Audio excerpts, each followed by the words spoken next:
ગુરુ ગોરખનાથ નાથ સંપ્રદાયના મહાન યોગી અને સિદ્ધ પુરુષ હતા.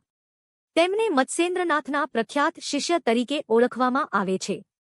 લોકવાયકા મુજબ ગોરખનાથજી બાળપણથી જ અલૌકિક શક્તિઓ ધરાવતા હતા અને સંસારના મોહમાંથી મુક્ત થવા યોગ માર્ગ અપનાવ્યો. ગોરખનાથજીએ કઠોર તપસ્યા કરીને કાયા સાધના, પ્રાણાયામ અને હઠયોગમાં અદ્ભુત સિદ્ધિ પ્રાપ્ત કરી. તેઓ માનતા હતા કે સાચું જ્ઞાન આત્મસંયમ, સાધના અને ગુરુ કૃપાથી મળે છે. તેમણે સમાજમાં વ્યાપ્ત અંધશ્રદ્ધા, જાતિવાદ અને ભેદભાવનો વિરોધ કર્યો અને સરળ જીવન તથા સત્યના માર્ગનો ઉપદેશ આપ્યો. લોકકથાઓ અનુસાર ગોરખનાથજી જ્યાં ગયા ત્યાં ચમત્કારો થયા.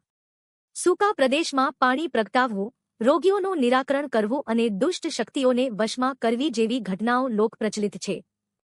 તેમણે રાજાઓને પણ અહંકાર છોડીને ધર્મ અને ન્યાયનો માર્ગ અપનાવવાની શીખ આપી. ગુરુ ગોરખનાથજીના ઉપદેશો આજે પણ પ્રાસંગિક છે. તેમના નામે અનેક મંદિર અને મઠો સ્થાપિત થયા છે.